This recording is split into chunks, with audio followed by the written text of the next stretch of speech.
Hello viewers, আমার চ্যানেলে সবাইকে স্বাগতম। চলে আসছি আজকে আরেকটা নতুন ভিডিও নিয়ে।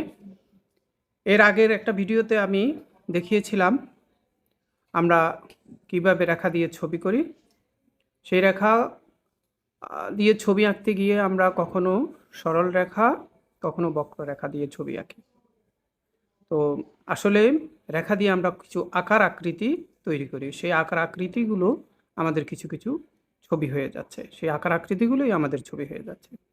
তো আজকে আমি সরল রেখা এবং বক্ররেখা দিয়ে কিভাবে ছবি হয় সেটা আমি দেখাবো।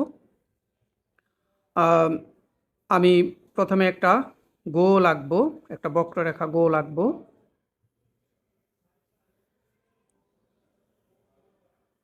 মোটামুটি গোল, আমি একটা গোল এঁকে নিলাম। এরপর আমি সোজা রেখাগুলো দিব, সরল রেখাগুলো দিব। আমি প্রথম উপর থেকে দিলাম, আবার নিচের থেকে দিলাম, রেখাগুলো যেন সমান হয়।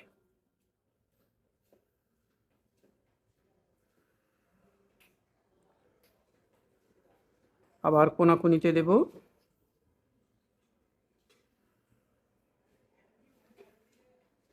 আবার কোনাকুনিতে দেব।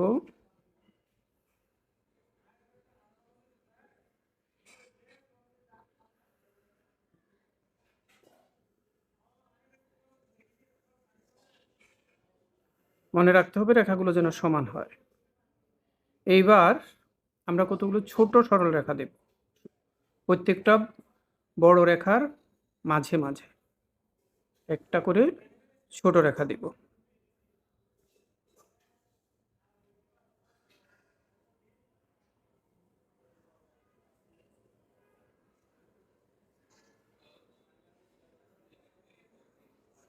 আমরা এটাকে এখন বলতে পারি একটা সূর্য হয়ে গেল। এখন এই সূর্যটা থেকে কিভাবে বাঁকা রেখা ব্যবহার করে একটা সূর্যমুখী ফুল হয় সেটা আমি আজকে দেখাবো। এই ছোট রেখা থেকে শুরু করে বড় রেখার মাঝামাঝিতে নিয়ে আসব। বড় রেখার সাথে যোগ করব, বড় রেখার মাথার সাথে যোগ করব। রেখাগুলো যেন স্পষ্ট হয়।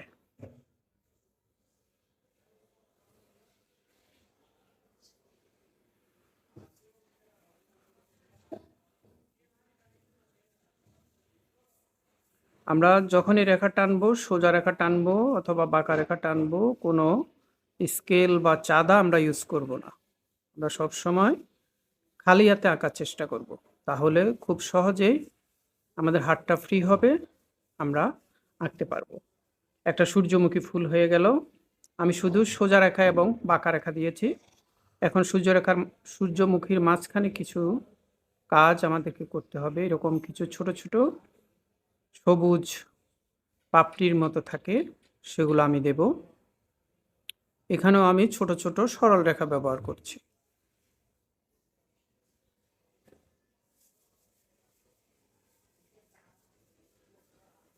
তারপরে আমি এরকম কিছু সরল রেখা ব্যবহার করব।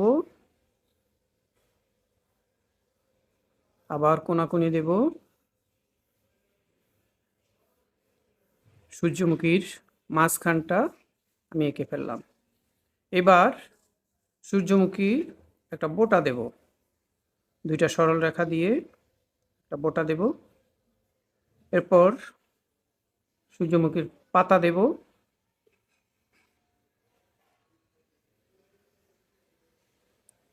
এখানেও আমরা বাঁকা রেখা দিয়ে করেছি।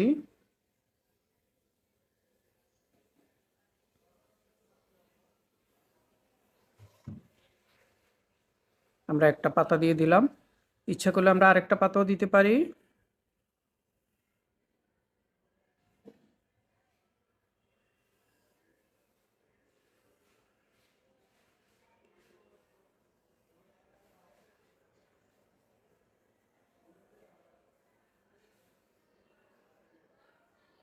খুব সহজে আমরা সরল রেখা এবং বক্ররেখা ব্যবহার করে কিভাবে খুব সহজে একটা সূর্যমুখী আঁকতে হয় সেটা আমি তোমাদেরকে এতক্ষণ করে দেখালাম।